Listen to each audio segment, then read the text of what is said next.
Sada Shiva Samarambham Shankaracharya Madhyamam Asmadacharya Paryantam Vande Guru Paramparam. Om Sahana Bhavatu Om Sahana Sahana Bhavatu Sahana Sahaviryam Bhunaktu Karvavahai Sahaviryam Karvavahai Tejasvinavadhitamastu Ma Vidvishavahai. Tejasvinavaditamastu Ma Om Vidvishavahai. Shanti Om Shanti Shanti. Shanti Shanti. Okay, so we had started the fourth Anuvaka in the last class, which was 2 weeks ago. And Arvind, can I request you to please chant the fourth Anuvaka again up to Shrutam Me Gopaya? Sorry. Om. I'll just chant once or anybody will repeat? Once, no repeating it.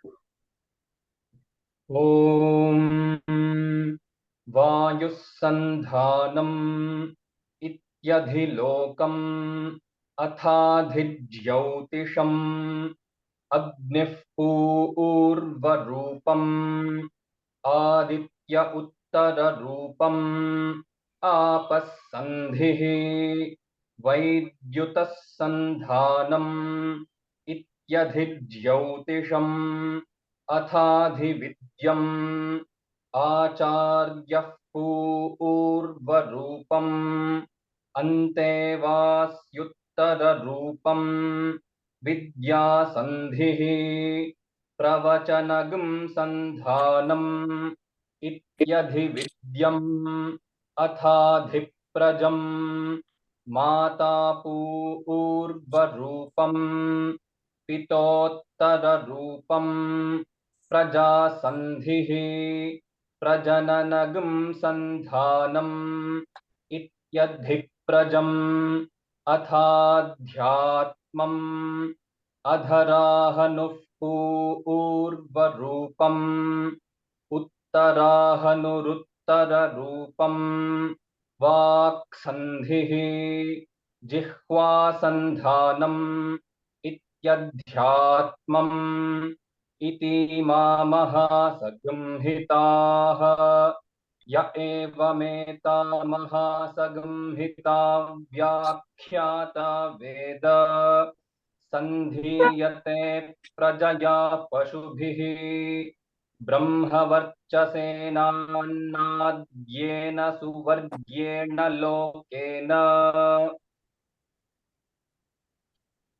The other portion also. Yes, Chandas Samasro. That one also. Chandrasamrishabho Vishvarupaha Chandobhyodhyamrita Sambabhuva Samendro Medhaya Aspranotu Amritasya Devadharano Bhuyasam Shariram Me Vicharshanam Jihva Me Madhumattama Karnabhyam Bhuri Vishruvam Brahmanah Koshosi Medhaya Pihitaha Shrutam Me Gopaya. Yeah, that's it. Thank you. Thank you, Arvind. So we had done part of it in the earlier class, and today we will look at the portion from Yes Chandasam Mrishabho Vishwarupaha. So you have to rearrange from the second part of it. So Ya Adhisambhuvaha. So if you look at the Chandobhyadhya Prita Sambhuva, so from there Ya Adhisambhuvaha. So Yaha Adhisambhuva. Yaha means it refers to Omkara. Why we will come to know just now. So Yaha, that Omkara, Adhisambhuva, which is being manifested from where? Amrita Chandobhya. So you can see Amrita Chandobhya is in the same second part of it, but there is a Adhyamritat Sambhabhuva. You have to break that into Adhi Amritat Sambhabhuva and take the Adhi and add it to ya sambhabhuva, it becomes ya adhi sambhabhuva.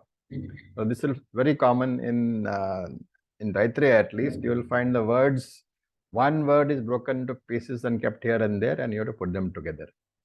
So ya adi sambhabhuva, that omkara which is manifested from or which is born from amrita chandobhya.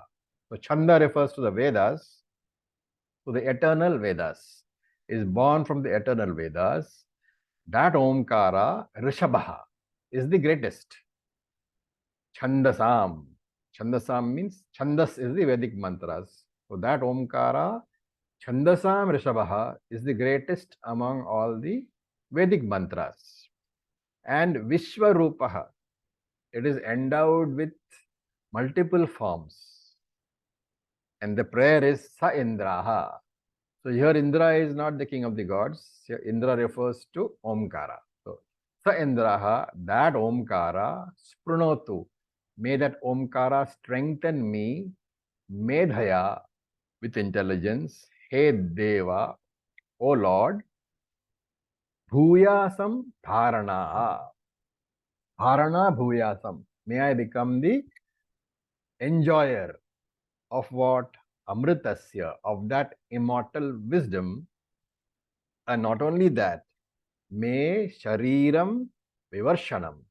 May my body be healthy. May Jivha Madhumattamaha. May my tongue be very sweet. Vishruvam. May Vishruvam Bhuri. Vishruvam means may I listen. So may Vishruvam, may I listen to this Shastram Bhuri again and again. How? Karnabhya, through my ears. And then addressing Omkara, he says, Hey Omkara, Koshaha Asi. You are the very Kosha, you are the very abode of Brahmanaha, of Brahman, of Brahma, and Medayaha Pihitaha. But Brahman is veiled by Pihitaha, means veiled by worldly knowledge. And Shrutam me Gopaya, may you protect whatever has been heard by me. These are only the word meanings. And when we look at the words in detail, I'll explain. So this fourth section of the fourth Anuvaka, it prescribes two sadhanas. One is japa and one is homa. And we all know the difference. Japa is the mental repetition of a mantra, and homa is the Vedic ritual where the mantra is recited. And these two are therefore being put forward in this Anuvaka as spiritual sadhana. And what is it for? Shankara says, Medha Kamasya. Japa is for developing Medha Shakti. So Medha Shakti is in two portions, Grahana Shakti and Dharana Shakti. Grahana means the ability to understand the mantras, and Dharana, the ability to retain the meaning of those mantras. And who is this meant for? Homa is meant for those who desire material wealth. So there are mantra japa sadhana is being presented in the form of a japa, form of a chanting, mental chanting, and homa sadhana is being presented in the form of a ritual. So remember that when you are using a mantra, if you are saying I'm using the mantra for upasana, then it is predominantly mental. But when that same mantra is used for ritual or is used verbally so that you can hear it, it becomes a japa. The mantra is the same. The mental chanting makes it upasana. The verbal chanting makes it japa. And when the body is also involved in the ritual by way of offering of the oblation, etc., to the fire, then the same mantra becomes the homa. So one mantra can be used as upasana, in japa, and as homam only. So what are we doing here? We are offering here a prayer to the Lord, Ishvara. And this formless Ishvara can be visualized in any form. But since he has no limitations, since he is formless, He has no limitations. And therefore, for us to be able to visualize a formless entity is difficult to visualize. So we use the help of a symbol, which is called a alambana, something on which you can hang that particular formless Ishvara. For example, Shivalingam is an alambana, where Ishvara is invoked in the form of Lord Shiva onto the Shivalingam. So that alambanam, that symbol is going to be what over here? That symbol is going to be Omkara. So thus this is a Omkara Rupa Ishvara Prathana, a prayer. What is the benefit? Jnana Yogyata Praptihi. And therefore, this fitness, this Jnana Yogyata, can be extended into all fields. It can be physical, it can be verbal, it can be emotional, it can be mental, it can be intellectual, it can be spiritual also. So look at the words. Yash Chandasam Rishabhaha Vishwarupaha. Rishabha means greatest, Chanda means Vedas. Therefore, among all the Vedas, Omkara is the greatest or the most sacred mantra. And Shankara explains, Yaha, the word Yaha means Omkaraha. The word Chandasa means the Vedas. Rishabha means as if a prominent bull. So Rishabha is actually a bull, and therefore among all the Vedas, Omkara is like a bull. If you remember Bhagavad Gita, Krishna had called Arjuna, oh, bull among the Pandavas. So bull is predominance. Okay. I will request you not to unmute yourself so that the recording is not disturbed. And you can remember Gita had one more phrase, Giramasmi ekam aksharam. Do you remember where it was? Giram asmi ekam aksharam. Giram means words. Among the words, I am that one greatest word, Omkara. And this Omkara, Shastra says, it is the very upadana karanam of the entire world of words. So, upadana karanam of the entire Shabda Prapancha. And that is why Omkara, what is upadana karanam? The upadana karanam is something which pervades the products. And here Shastra says that every word is pervaded by Omkara.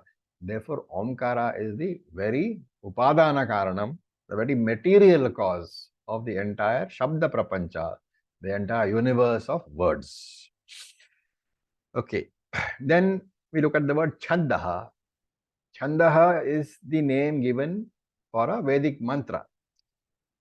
And the meaning is derived in two ways. The root Chandaha can be taken as that which is pleasing to a person. So Chandayati iti Chandaha. That is one meaning. The root has the meaning, root Chanda has the meaning of please. And therefore, hearing the Vedic mantra can please your ears. So it is called Chandaha. And the other meaning is Chandayati Rakshati. That Chanda can also be taken as protection, Rakshati. So that which protects me from samsara. And it is from there that you get the mantra definition, Mananath Trayate iti mantraha. That which by repeating protects you, repeating in your mind, that which protects you, that is a mantra. So Vedic mantras, they serve as a kavach, as a shield to shield us from disturbances of our mind, from worldly problems. Then Shastra talks about what is the origin of the Omkara. So he says, Chandobhyaha, Amrita Chandobhyaha, Adi Sambhabhuva. From the eternal Vedas, the Omkara mantra has been extracted. How? Like churning the milk and extracting butter. And it is said elsewhere that Brahmaji, the Lord Brahmaji, Hiranyagarbha, himself churned the Vedic mantras to extract the essence, the Veda Sara to extract. And this churning you will find referred to in various Upanishads as tapas. So Brahmaji's tapas consisted of this intellectual churning of the Veda mantras to extract the Veda meaning, the essence of the meaning. And Shastra says that from 3 Vedas, that is to say the Rig Veda, the Yajur Veda, and the Sama Veda, the extraction was done. And the Rig Veda extract was Tat Savituhu Varenyam. When the Rig Veda was churned, Lord Brahmaji came up with Tat Savituhu Varenyam. When the Yajur Veda was churned, he came up with Bhargo Devasya Dhimahi. And when the Sama Veda was churned, he came up with Dhyoyo na Prachodayat. So putting them all together, what do we get?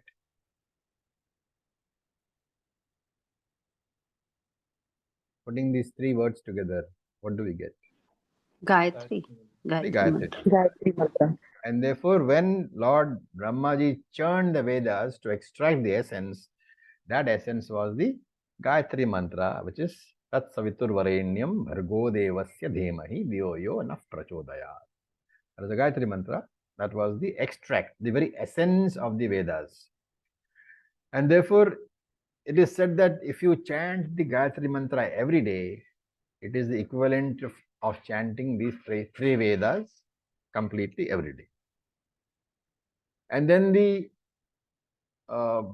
Shastra further goes on to say that Brahmaji may be considered that even Gayatri Mantra was too long for people in Kala Yuga because they won't have time for chanting. So he further churned it, and from the first line, that is Tat Savitur Varenyam, he extracted what is known as a Vyaharati Mantra, Bhuhu. From Bhargo Devasya Dhimahi, he extracted Bhuvaha. And from Dhyoyo na Prachodayat, he extracted Suvaha. So Bhu, Bhur, Bhuvasvaha. These are called the Vyaharati mantras. These were also extracted. That is why you chant them first and then chant the Gayatri mantra. Okay, the story is not over, is it? Then he said, maybe, even some people might find even Bhur, Bhuvasvaha difficult. So he extracted further. And from Bhuhu, he extracted the Varna A. From Bhuvaha, he got U. And from Suvaha, he got Ma. So the extract of Bhur Bhuvasvaha is A, U, Ma, which is Om. So these are the 3 matras, and these are the essence of the 3 Vedas. And that is why it said Amrita Chandobhyaha Adi Sambhuvava. Omkara, therefore, was extracted in a process in various steps. From where? From the Veda alone. Right? And that is why if you, like for example, you take any extract. There is an extract called tang, which is orange juice concentrate, right? So that is this essence, that is the extract. But when you dilute it, what do you get? You get orange juice. Similarly, this Omkara is the very concentrated form of the Vedas. And if you dilute the Omkara, what you get is the Veda itself. And therefore, Omkara is called Vishwarupaha because it is in there, it is present in the form of every Vedic mantra. And Shankara says Vishwarupa has to be taken as Sarvarupaha. Just as Vishwarupa Ishvara appears as the entire world, as the entire universe, in the same way, Omkara alone appears as all the Vedic words. And to that Omkara, Saha Indraha, that Omkara who is none other than Vishwarupa himself, to that Omkara I pray, Sprunotu, may he strengthen me by giving me certain qualifications, which is Medha Shakti. So Medha Shakti has 2 aspects. I said Grahana Shakti and Dharana Shakti. The capacity to grasp or to understand or to absorb the teaching is called Grahana Shakti. After having understood the teaching, the capacity to retain that teaching in your mind, that is called Dharana Shakti. So Medha Shakti is defined very clearly as not only understanding, but retention also. So he says, Hey Devaha, He Omkara Ishvara, He Ishvara in the form of Omkaraha, Dharana Bhuvayasam, let me be the Dharanaha, the holder, the possessor of Amritasya, immortality. And in this connection, you have to understand immortality as Atmagyanam itself. Because you're talking, Atmagyanam is the route to immortality, and therefore the Lakshyartha. You have to take the Lakshyartha, not the Vachyartha of Amritasya. It becomes Atmagyanam or Moksha. In short, let me become a Jnani. And then he says, Me Shariram Vicharshanam. So Vicharshanam means Dhruda, healthy, lot of arogyam. And therefore, let my body be healthy. And Jihva me Madhumattama. Let my tongue be coated with honey. Let my tongue be sweet like honey. So, the tongue has two aspects, the Jnanendriyam tongue and the Karmendriyam tongue. When you say, let my tongue be Madhumattamaha, which tongue are we referring to?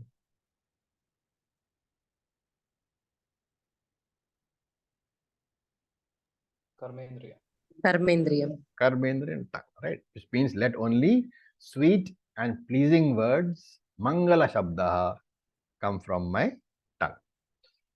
And when you say sweet and pleasing words, you should immediately remember what?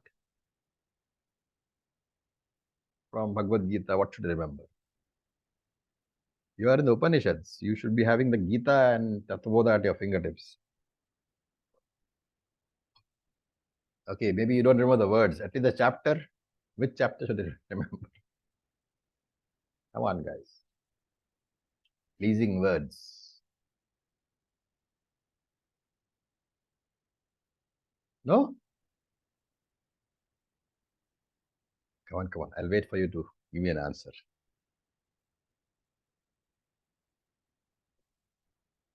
How come you don't know? Yes, Tanmay. Actually, I'm not sure if this is the right one, but in the 16th chapter, it essentially Bhagavan speaks of Apaishunam. No, not that. Anudvegakaram Vakyam. Oh, yeah. Where does it come? 17th chapter. Yes. 17th chapter talks about pleasing words, and it has, it has 4 observations to make, 4 criteria it lays down. First, the word should not hurt others. And when you say hurt others, it is just not the choice of words. Sometimes the way you speak, the tone and the speed, everything is involved. So you should not create stress for others. So when you speak in a measured tone, speak sweet words, and do not speak hurtful words, and don't speak too loud and don't speak too low. All this thing is covered by not hurtful. That is number 1. Number 2, be positively pleasing in the expression of your words. The number of words of appreciation which come out of you should be more than any criticizing words. So pleasing, gentle words should be the predominant part of your talking. Then, of course, satyam. You should never speak words which are not the truth. And you should know that when I say that, does it mean that you should always speak the truth? Which is the correct interpretation? Don't speak any untruths. Don't speak any untruth. Also, whenever you speak, let it be only the truth. Okay. So it doesn't mean speak only the truth. There's a big difference between speaking the truth always and whenever you speak, speaking the truth. There's a huge difference. And that is why the 4th one was the hitam. So the tongue, hitam is that which is beneficial only you should speak. The truth which doesn't benefit anybody, it is better not spoken. And there a tongue which fulfills these 4 criteria, it is called a madhumattava jivha, a tongue coated with honey. So that is what it says. This is one of the qualifications that you should have. And karnabhyam bhuri vishruvama. So let my ears be healthy, and I should use these ears for what? For Shravanam of Shastram only. So Bhadram Karane Vishrunuyama Devaha. And how many times should I listen? Bhuri. Let me hear it again and again and again. This refers to Shravanam, Jnana Yogyata Prapti also. And he says, Brahmanaha Koshoshi Medhaya Pihitaha. He Omkara, He Ishvara Omkara, Medayaha Pihitaha. So Medayaha here means not the discriminative ability. It means worldly knowledge. So he says, you are the Koshaha, you are the veil covering Brahman. Brahmanaha Koshaha Asi. You are the veil which with Brahman is veiled. And what is the definition of that veil? Medhaya. Pihita means to cover or to veil. So Brahmanaha Kosho Ashi Pihitaha. You are the veil covering Brahman. And what is the nature of that veil, of that veil? Medhaya. So Medhaya here is basically worldly knowledge. So Anatma knowledge. So too much of Anatma knowledge will cover you like the kosha. And that is what is being said here. By inquiring into the word Omkara, one can arrive at the truth of Brahman. How can Omkara analysis lead to Brahman discovery? This is a huge topic, and it is covered in its entirety by the Mandukya Upanishads and the Mandukya Karika. And it's difficult to understand because in the Omkara, where is Brahman? Brahman is well covered. So that's why he says Pehitaha. It is hidden. By what? By your Anatma Jnanam. By all knowledge about the worldly affairs, it is covered. So Brahman is covered by Anatma.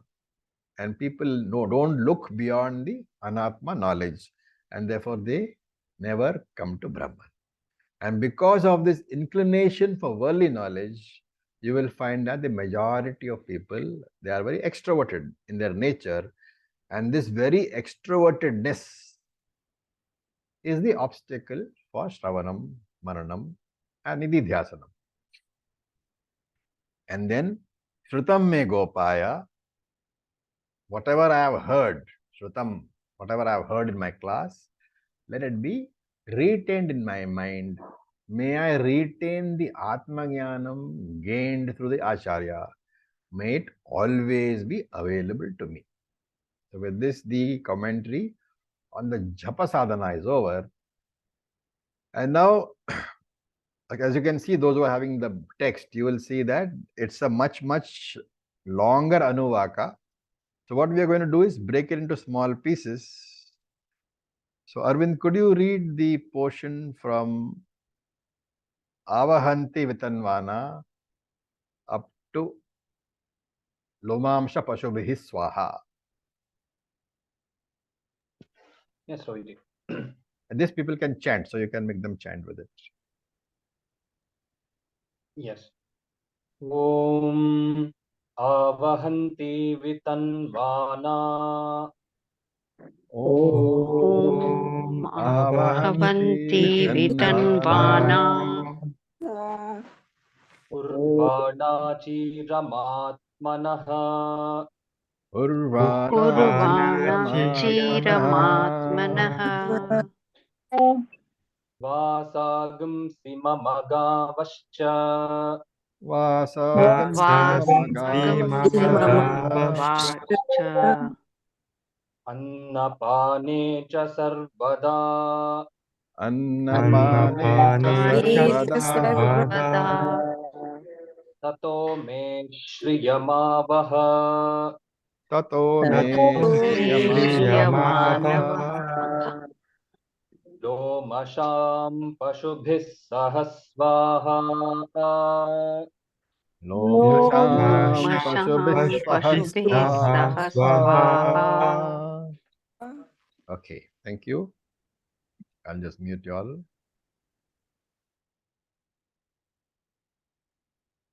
So, tataha. Thereafter, what should you do? Avaha. Me avaha. bless me with what? Shriyam. Shriyam is wealth. And achiram avahanti, and immediately bring vitanvana. Vitanvana means increase. And kurvana sarvada, and not only may it bring to me, I should preserve forever also. What are the things? Vasamsi, clothes. For whom? Atmanaha, for me. Then vasamsi, clothes. Chagavaha, as well as cattle. And remember, in the old days, cattle was the mark of wealth. So when a person who had a lot of cattle was considered very wealthy. So you can take cattle here as meaning wealth. Let me get a lot of clothes and lot of wealth.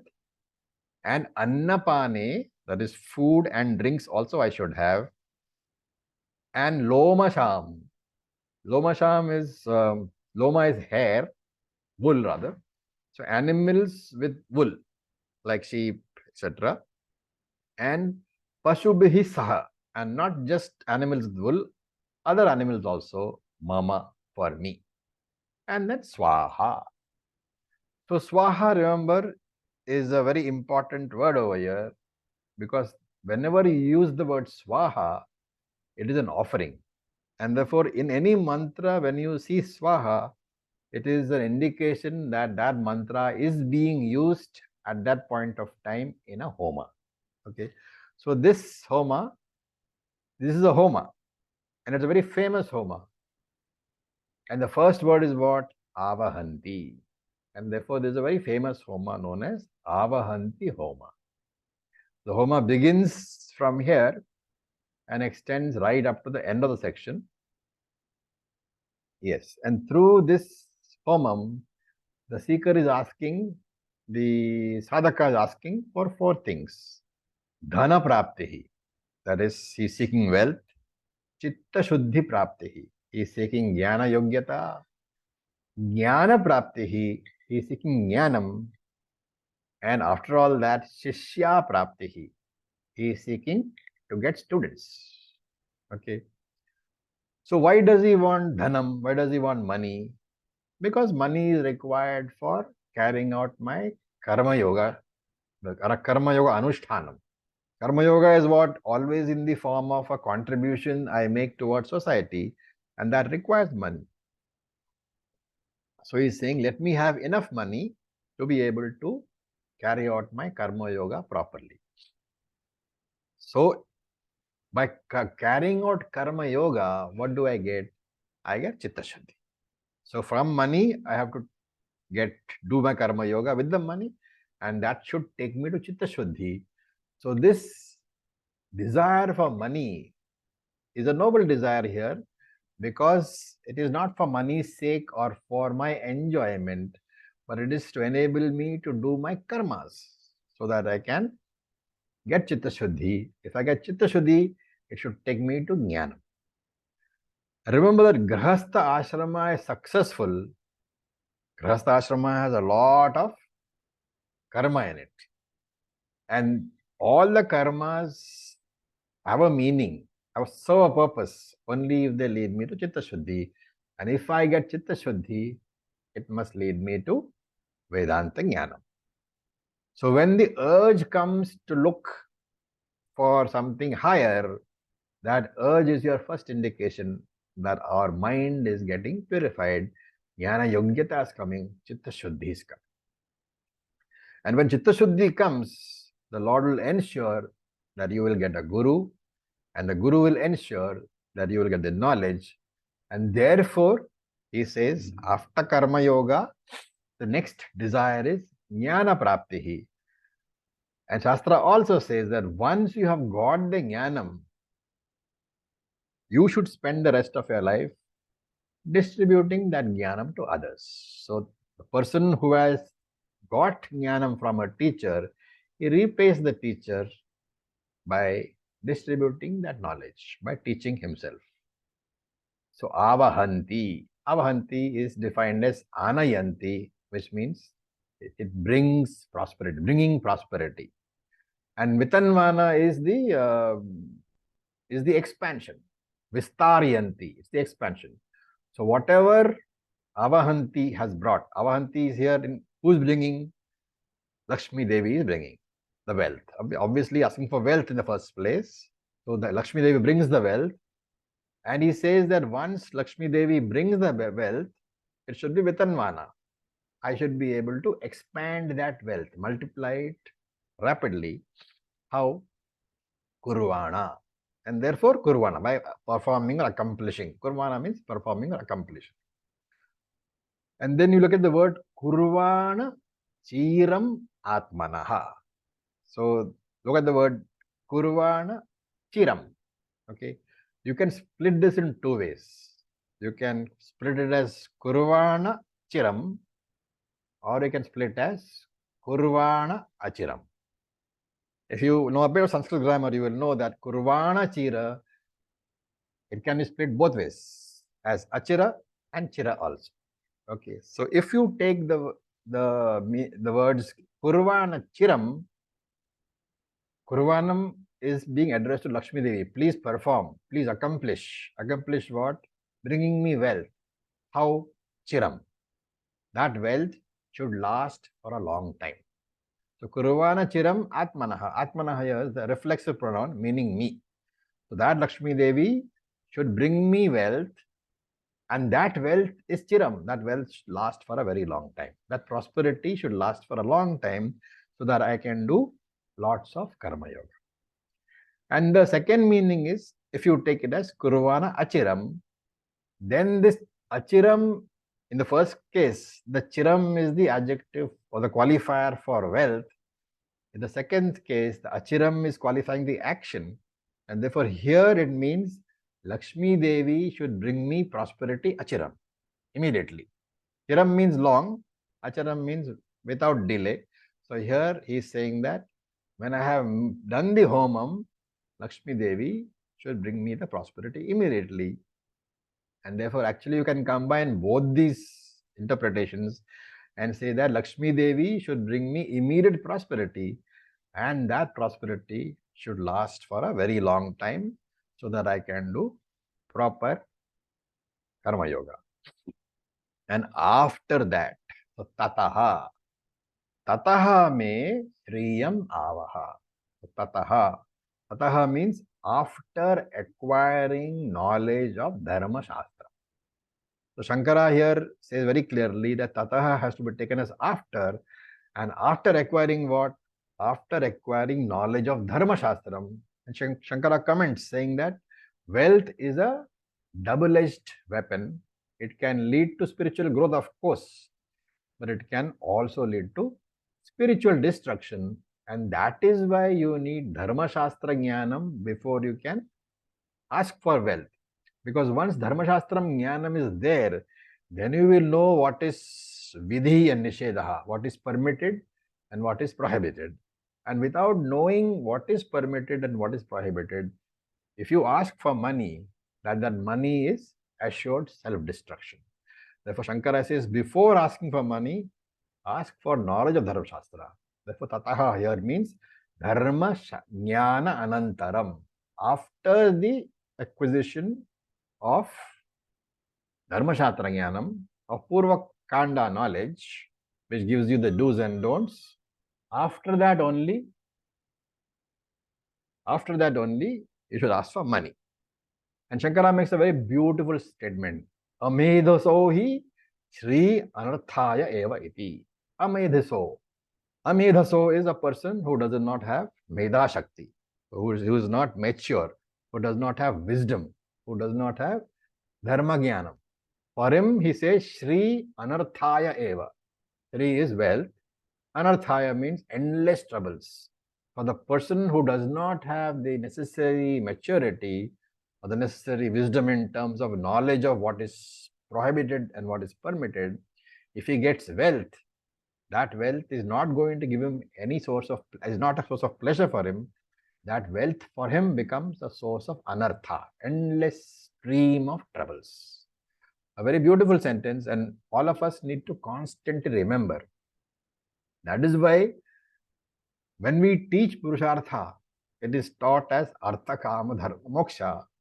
But when you find it enumerated in the Shastram, you will find it as Dharmartha Kama Moksha. It is always, enumeration is Dharmartha Kama Moksha, which means Dharma is the very foundation of Artha and Kama. Without that, one can go astray very fast. So Avahanti here refers to acquisition of material things. And he says, Achiram, without any delay, I should acquire. Lakshmi Devi should bring me money. And with Anvana, that money should increase. And what are all these material things? He enumerates. Vasamsi. So Vasam means Vastram, that is clothes. Vasamsi. Clothes I should have. Gavacha, so cattle I should have. Gava literally is cow, which means cattle. And cattle represents wealth.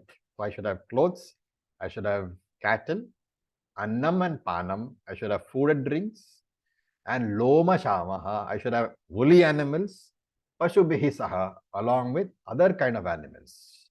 In short, may I become prosperous. So we should look at this whenever somebody says, Veda, a person who follows the Veda should be a poverty-stricken person. No, Veda never looks down upon wealth. In fact, it encourages you to earn. Because as Grahastha, you are the one on whom all the other three ashramas depend. So Shastra says, earn money, but learn to give. And the word Swaha is only to tell us that it is a Homartha mantra. That when the mantra, same mantra is used during Homam, we should add a Swaha at the end of the mantra. Okay, I'll stop here because I need to go for my class. And we have 5 minutes, so you can ask any questions if necessary.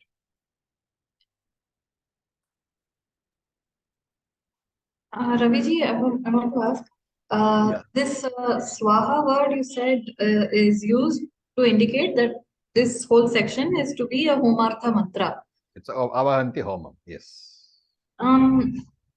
Swaha is generally an offering, right?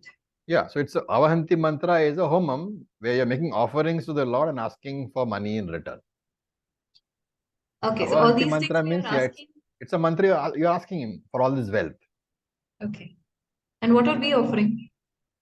You will offer the oblations, right? The ghee, all those things. Okay. Oh, in fact, the Mantra Pushpam has this small section titled as the Medhaji Siddhyartha Avahantim Homa Mantra. Yeah. Om Acharyaji, Yes. what does Avaha means? Ava, may you bring to me. Okay. So this it's big. Since you're asking for money, you're addressing it to Lakshmi Devi and saying, "Oh Lakshmi Devi, may you bring me wealth."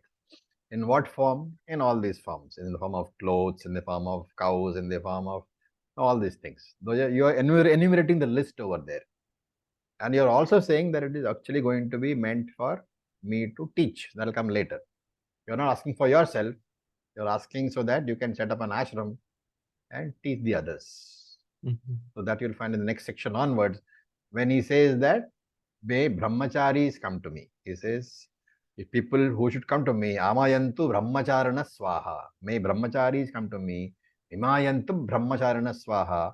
May brahmacharis who are intelligent come to me. Don't send me brahmacharis who are not smart. I want good students. So the whole list of asking for good students. And therefore you connect the two and say all the money that is being asked for is not being asked for me, but so I can propagate the Vedic teaching. And you will find lots of things. Maybe I should be prosperous, I should be famous, I should be well known. All that has only one objective in mind. As a well-known teacher, more and more students will come to me, and I will be able to give more and more of this knowledge, which is so sacred.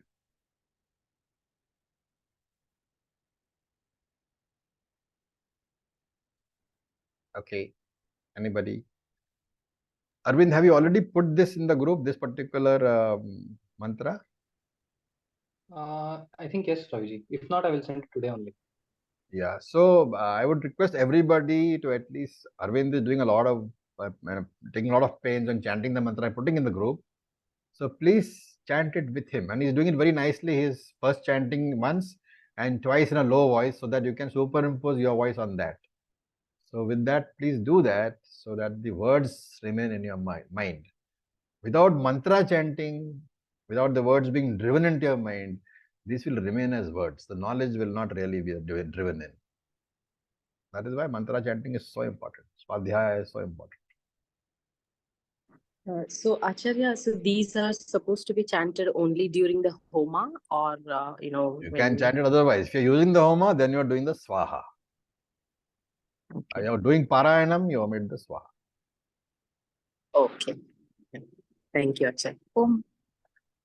Yes, Acharya, Rajni. can I ask Yes. you one question? How is the US treating you? नींद आ रही है हाँ तो रात हो गया ना. Okay. 11:30 रात Yeah. के. हाँ जी. ये we talked about Gayatri mantra, तो essence of 3 Vedas. Why not Atharva Veda was included? Atharva Veda is not used in rituals. Okay. It's only a code of conduct, basically. Okay. That's why Thank you. Ayurveda is from Atharva. Sorry? That's why Ayurveda is from Atharva Veda. Yeah, it's a code of right? conduct and all those miscellaneous things. The Vedas which are basically used in rituals are these 3. Also, Raviji, my teacher told me that when Vyasacharya divided Vedas into different parts, he divided it only into 3 parts. Atharva came on. He did not create Atharva Veda. He Yeah, created I've heard that also. Yes. Yeah. Vidyajosama. Yeah, that also is one explanation. And regarding the Medha Shakti, what you said in the Mantra Pushpam in page number 411, 411, Medha Suktam is given. So I can chant it the way I'm doing here in Taittiriya. I can chant Medha Suktam the same way and send it in the group. Please do that. Those Yeah, who very, want to very practice, nice. they can Very practice it. nice. Yeah. It is said that the chanting of Medha Suktam will build the Medha Shakti. Medha Shakti. Yes, exactly. So with this, I'll stop for today. I have to run because I've got a class in 10 minutes. Yeah. So you would excuse me. Om Purnamadav Purnamidam Purnat Purnamudachyate Purnasya Purnamadaya Purnam Eva Vashishyate. Om Shanti Shanti Shanti. Just one more thing. Would you prefer that I started the class at 10:45 for the next 3 weeks so that we can have the full 1 hour? Sure, Acharya. Yes. So Yes, if yes. No anybody, issues, sir. if for anybody that is not convenient, please indicate in the group. Otherwise, from next Saturday, I'll make it 10:45. Okay. Thank you so much. Yes, Acharya. Om Namah Shivaya. Thank you, Acharya. Om Namah Shivaya.